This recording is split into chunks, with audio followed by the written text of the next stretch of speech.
Hey boos! So today I am actually going to be going over build mode, but I just wanted to do some little quick tips and tricks that you can use for build mode or things that you may or may not know. But anyway, let's just get right into it. So for build mode, I figured out as I continue to play with it and to, mess around with it. As you can see on my Canva, I have a bunch of different little, well, I ain't gonna say a bunch. I literally have like 4 builds on there.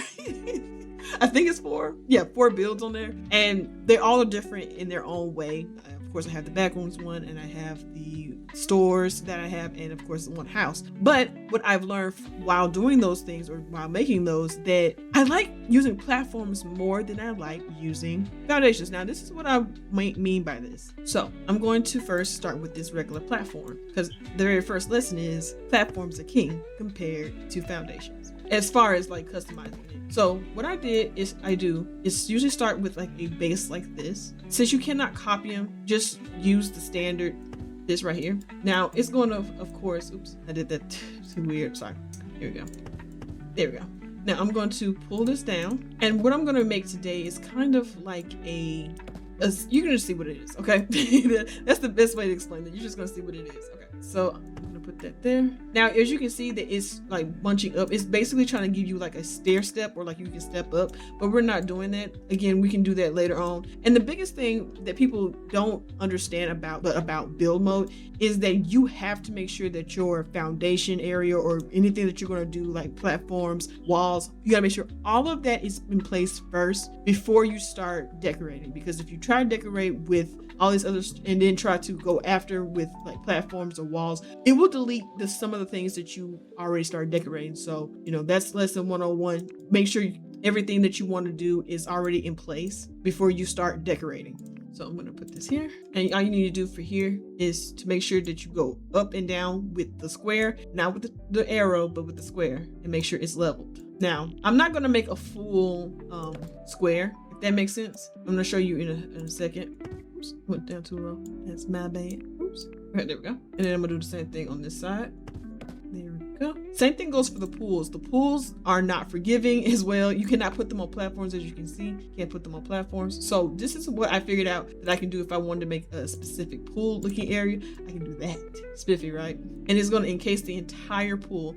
I'm going to pull this all the way down like this. And as you can see, it kind of made a extra ring around here that you can decorate or color over. Pretty neat, right? Now, if you don't want the roof situation like this, you can just go over here and delete it, and it'll just delete, and it won't delete anything else, just that. And to just continue down here at the bottom, just click down from here. Now I can color this any way I want to color this. Let's just make it like that. Yep, like that. In fact, I'm gonna even give it a little pizzazz. Give it that. Ooh, what color do I want to do for this part? Kind of like this, kind of almost like sand. Yeah, that looks like sand, doesn't it? It's a little white though. Hold up. Yeah, that's a little bit better. No, it is not. It's still, okay, there we go. There we go. And you can also pull this down as low as you would like. And there you go. You can make any kind of design like this and just decorate on the outside of it, as well as add stuff like this. As you can see, pull this over, pull this up as high as you would like, and then continue to work your way around to make basically like a stair situation. Oops, I went down too low. As you can see, yeah, I can make this like a stair situation. And if you don't want to make it span all the way out like that, you can do it like this. There's just so many different more possibilities to make, be more creative with how you want to make things look. Same thing for when you do it like this as well, to make those stairs to pop for you.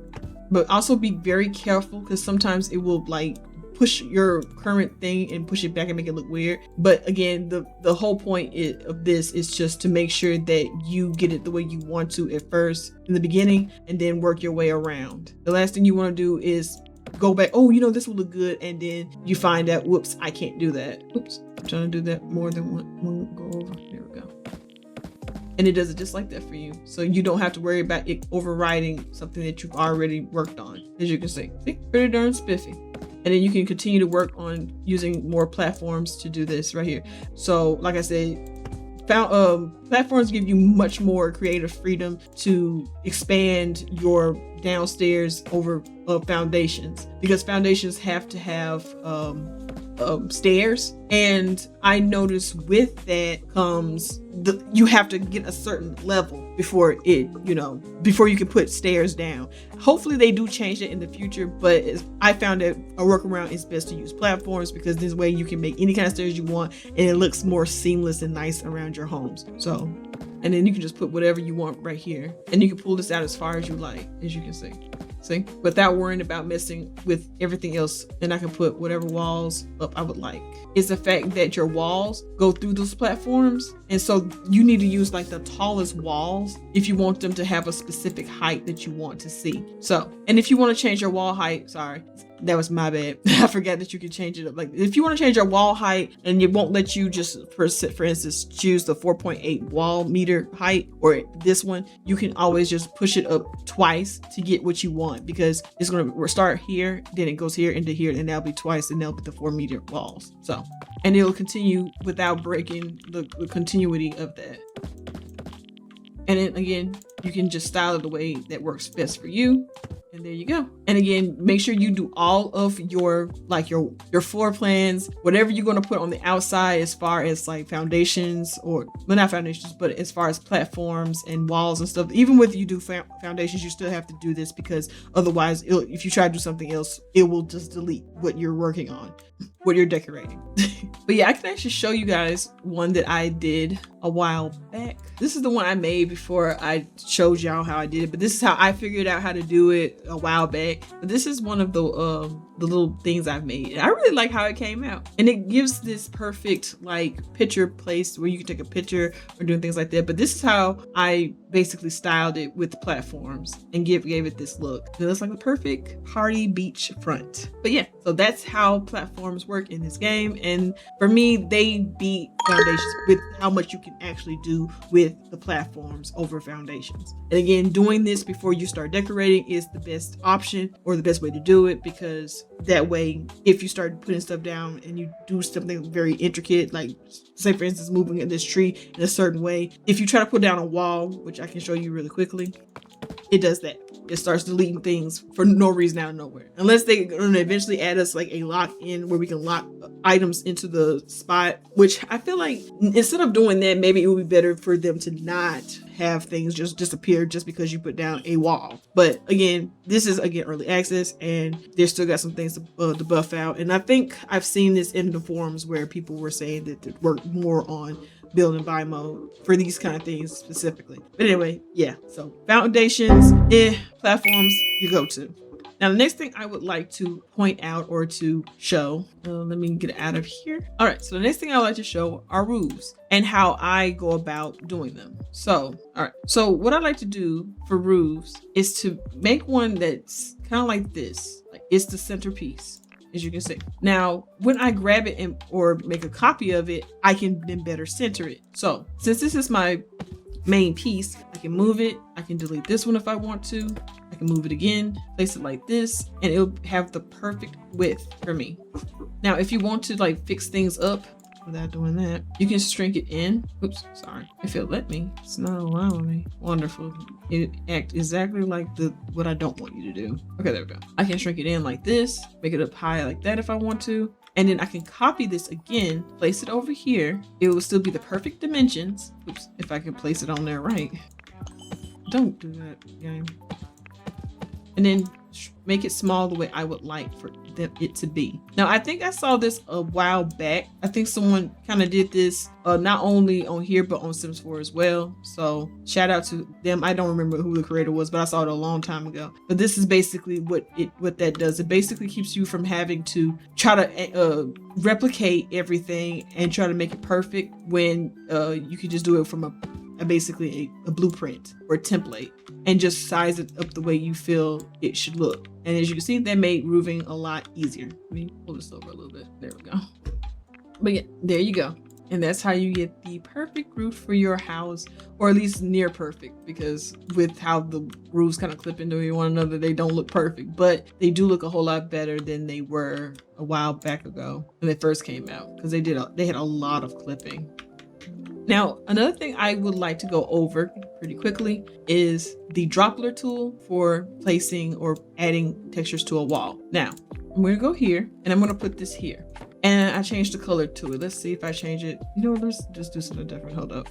Yeah, here we go. I like this color. However, as you can see, we don't have a way to just, you know, pull it over and make and do it over. To mitigate this, or to show you how we can do this, is we can grab this and it will take this color and apply it there. Now, this was before the update. I remember messing around with this before we had got the high school update. So this was in the game. I don't know when it was placed in, because I don't remember ever the droplet ever working, but recently, like I said before the update, it started working again, or started being accessible for us to use. So you can do it using this Doppler, and that'll make transforming your walls that you want individually looking one way or another, like this. Same thing if you decide you want to do it like that, you can do it like that or like this. And if you was like, you know, oh, I kind of like how that looks, you can click that, grab it, and do it for there too. See? So to reset it is just to go to the select single paint area, do that, and then grab the Doppler, grab it, and it'll do it like that for you. There you go. Oops, sorry. I'm sorry for all the weirdness with the camera, but yeah, that's how you do it. Pretty neat. Now, the next thing I wanted to go over is the